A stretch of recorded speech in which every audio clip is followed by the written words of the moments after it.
जय गुरुदेव, जय गायत्री माता। श्रीमद् भागवत पुराण 10वीं स्कंद 56वां अध्याय।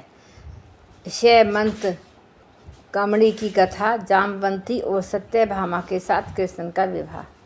श्री सुखदेव जी कहते हैं, परीक्षित सत्यजीत ने श्री कृष्ण को झूठा कलंक लगाया था। फिर उस अपराध का मार्जन करने के लिए उसने स्वयं शैमंत मणि सहित अपनी कन्या सत्यभामा भगवान कृष्ण को सौंप दी। राजा परीक्षित ने पूछा, भगवान सत्यजीत ने भगवान श्री कृष्ण का क्या अपराध किया था? उसे शैमंत अकमणि कहाँ से मिली और उसने अपनी कन्या उन्हें क्यों दी? श्री सुखदेव जी ने कहा, परीक्षित सत्यजीत भगवान सूर्य का बहुत बड़ा भक्त था।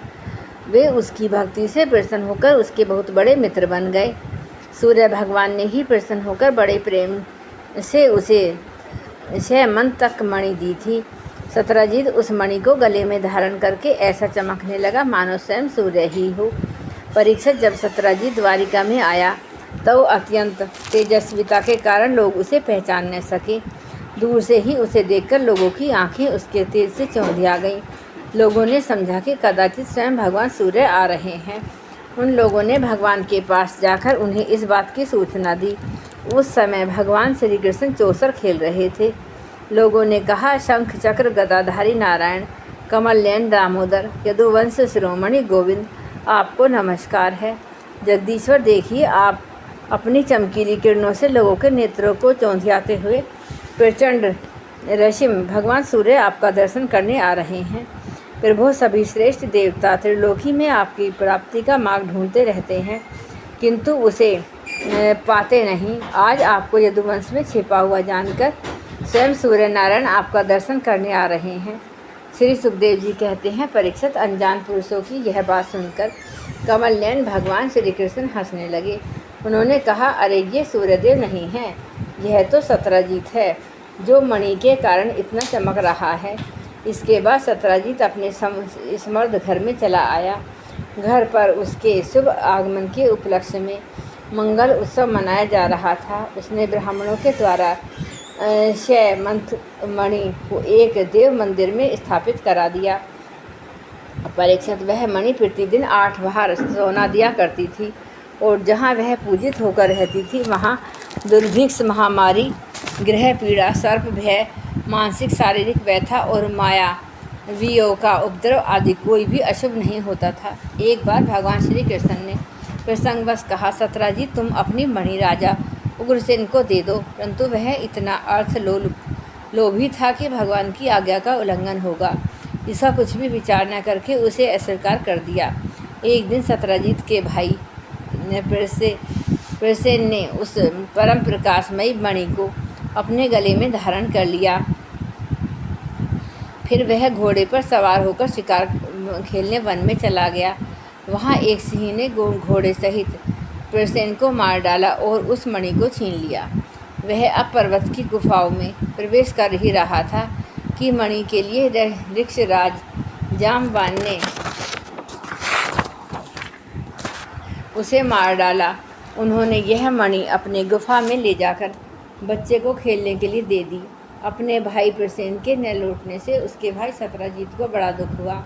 वह कहने लगा, बहुत संभव है श्री कृष्ण ने ही मेरे भाई को मार डाला हो, क्योंकि वह मणि गले में डालकर वन में गया था। सत्यजीत की यह बात सुनकर लोग आपस में कानाफूसी करने लगे। जब भगवान श्री कृष्ण ने सुना कि यह कलंक का टीका मेरे ही सिर लगाया गया है, तब वे उसे धो बहाने के उद्देश्य से नगर के कुछ सभ्य पुरुषों को साथ ले कर प्रसेन को ढूंढने के लिए वन में गए। वहाँ खोजते खोजते लोगों ने देखा कि घोर जंगल में सिंह ने प्रसेन और उसके घोड़ों को मार डाला है।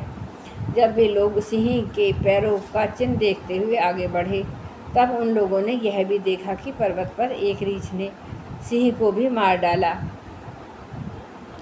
भगवान श्री कृष्ण ने सब लोगों को बाहर ही बिठा दिया और अकेले ही घोर अंधकार से भरी हुई ऋक्षराज के भयंकर गुफा में प्रवेश किया। भगवान ने वहां जाकर देखा कि श्रेष्ठ मणि शैमंतक को बच्चों का खिलौना बना गया है। वे उसे हर लेने की इच्छा से बच्चे के पास जा खड़े हुए। उस गुफा में एक अपरिचित मनुष्य को देखकर बच्चे की धाय भयभीत की भांति चिल्ला उठी। उसकी चिल्लाहट सुनकर परम बली वृक्षराज जामवान क्रोधित होकर वहाँ दौड़ आई। परीक्षित जब जामवान उस समय कुपित हो रहे थे, उन्हें भगवान की महिमा, उनके प्रभाव का पता न चला। उन्होंने उन्हें एक साधारण मनुष्य समझ लिया और वे अपने स्वामी भगवान श्री कृष्ण से युद्ध करने लगे। जिस प्रकार मांस के लिए दो बाज आपस में लड़ते हैं, वैसे ही विजयाभिलाषी भगवान श्री कृष्ण और जामवान आपस में घमासान युद्ध करने लगे। पहले तो उन्होंने अस्त्र शस्त्रों का प्रहार किया, फिर शिलाओं का, तत्पश्चात वे वृक्ष उखाड़कर एक दूसरे पर फेंकने लगे। अंत में बाहुयुद्ध होने लगा। परीक्षित वृक्ष प्रहार के सामने कठोर घूंसों से आपस में 28 दिन तक बिना विश्राम किए रात दिन लड़ते रहे। अंत में भगवान श्री कृष्ण के घूंसों की चोट से जामवान के शरीर की एक एक गांठ फूट गई। उत्साह जाता रहा, शरीर पसीने से लथपथ हो गया। तब उन्होंने अत्यंत विस्मित चकित होकर भगवान श्री कृष्ण से कहा, प्रभु, मैं जान गया, आप ही समस्त प्राणियों के स्वामी, रक्षक, पुराण पुरुष भगवान विष्णु हैं। आप ही सबके प्राण, इंद्रिय बल, मनोबल और शरीर बल हैं। आप विश्व के रचयिता, ब्रह्म आदि को बनाने वाले हैं। बनाए हुए पदार्थों में भी सत्ता रूप आप ही विराजमान हैं। काल के जितने भी अवयव हैं, उनके नियामक परम काल आप ही हैं और शरीर भेद से भिन्न भिन्न प्रतीयमान अंतरात्मा के परमात्मा भी आप ही हैं। प्रभु, मुझे स्मरण है कि आपने अपने नेत्रों में तनिक सा क्रोध का भाव लेकर तिरछी दृष्टि से समुद्र की ओर देखा। उस समय समुद्र के अंदर रहने वाले बड़े बड़े नाग, घड़ियाल और मगरमच्छ शुद्ध हो गए थे और समुद्र ने अपने आप को मार दे दिया था। तब आपने उस पर सेतु बांधकर सुंदर यश की स्थापना की तथा लंका का विध्वंस किया। आपके बाणों से कट कट कर राक्षसों के सिर पृथ्वी पर लौट पड़े। अवश्य ही आप मेरे ही राम जी और कृष्ण जी के रूप आए हैं।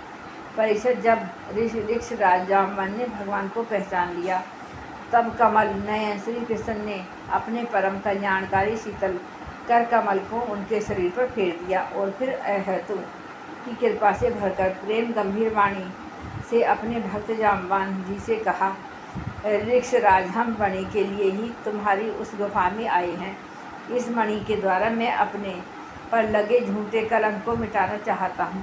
भगवान के ऐसा कहने पर जामवान ने बड़े आनंद से उनका पूजा करने के लिए अपनी कन्या कुमारी जामवती को मणि के साथ उनके चरणों में समर्पित कर दिया। भगवान श्री कृष्ण जिन लोगों को गुफा के बाहर छोड़ आ गए थे, उन्होंने 12 दिन तक उनकी प्रतीक्षा की, परंतु जब उन्होंने देखा कि अब तक गुफा में से नहीं निकले, तब वे अत्यंत दुखी होकर द्वारका को लौट आए। वहाँ जब माता देवकी, रुक्मणी, वासुदेव की तथा अन्य संबंधी और कुटुंबियों को यह मालूम हुआ कि श्री कृष्ण गुफाओं में से नहीं निकले, तब उन्होंने बड़ा शोक हुआ। सभी द्वारिकावासी अत्यंत दुखित हुए और सत्राजीत को भला बुरा कहने लगे और भगवान श्री कृष्ण की प्राप्ति के लिए महामाया दुर्गा देवी की शरण में गए। उनकी उपासना करने लगे। उनकी उपासना से दुर्गा देवी प्रसन्न हुई और उन्होंने आशीर्वाद दिया। उसी समय उनके बीच में मणि और अपनी नववधू जामवती के साथ सफल मनोरथ होकर श्री कृष्ण सबको प्रसन्न करते हुए प्रकट हो गए।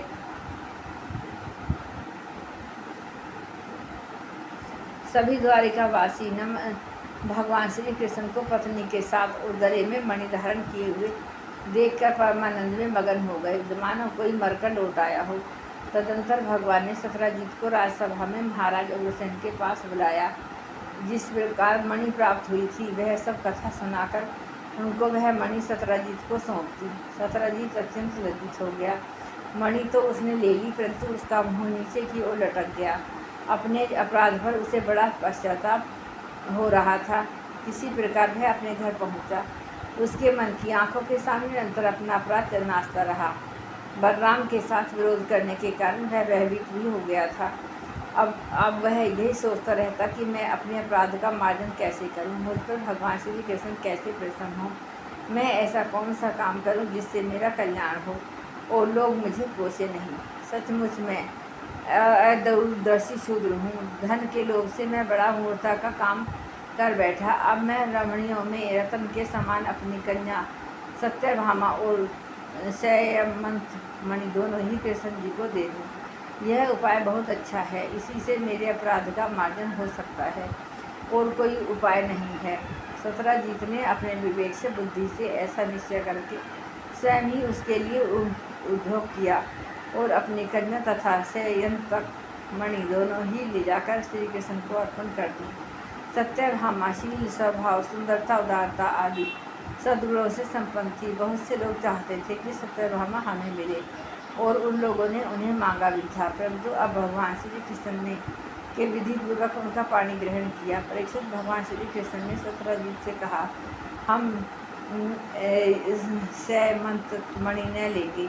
आप सूर्य भगवान के भक्त हैं, इसलिए वह आपके ही पास रहे। हम तो केवल उसके फल के अर्थात उससे निकले हुए सोने के अधिकारी हैं, वही आप हमें दे दिया करें। जय गुरुदेव, जय गायत्री।